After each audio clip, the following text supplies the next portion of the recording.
For me, having seen my family and the institution's part in constantly feeding the British press with lies, mistruths, disinformation, the only way that I can correct those mistruths is by writing something, the truth, in one place without going through the same people that they chose to go through.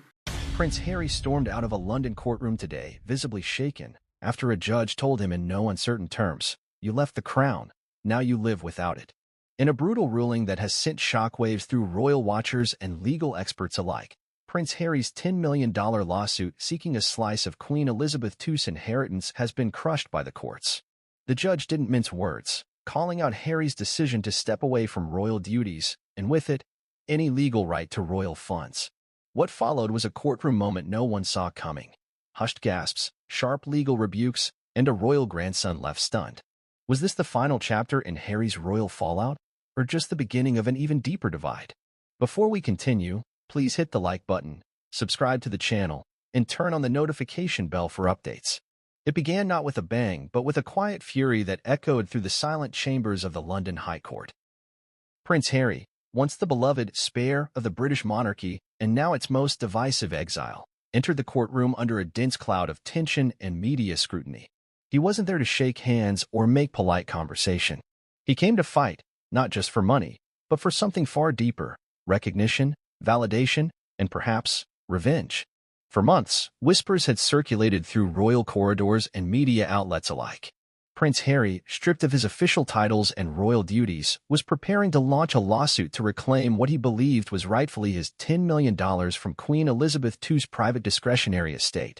The claim sent shockwaves through the institution, not just because of the money, but because of what it represented: a former royal attempting to hold the very monarchy he abandoned legally accountable for withholding funds he believed he deserved.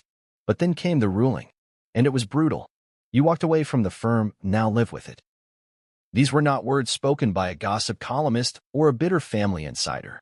They were the unmistakable words of legal consequence, uttered from the bench by the presiding judge, echoing with finality through the courtroom. The judgment not only denied Harry's claim, but dismantled the very foundation upon which he had built his case. And as the cameras clicked and court reporters scribbled, what the world witnessed next wasn't just the unraveling of a lawsuit. It was the public crumbling of a man who had spent years redefining himself outside of the royal system, only to discover he was still tethered to its laws, its expectations, and most damningly, its judgment. But how did we get here? To understand this explosive moment in modern royal history, we must rewind the clock to the very beginning of Harry's exit. What was framed as a search for independence, a romantic escape from media intrusion and outdated protocol, quickly morphed into a saga of lawsuits, tell-all interviews, controversial memoirs, and strained family ties. Harry and Meghan's departure from royal life was not just a personal decision. It became a symbol of generational change, rebellion against tradition, and, to some, a betrayal of duty. Yet amidst all the public appearances and private criticisms, one question loomed silently in the background: had Harry truly left it all behind?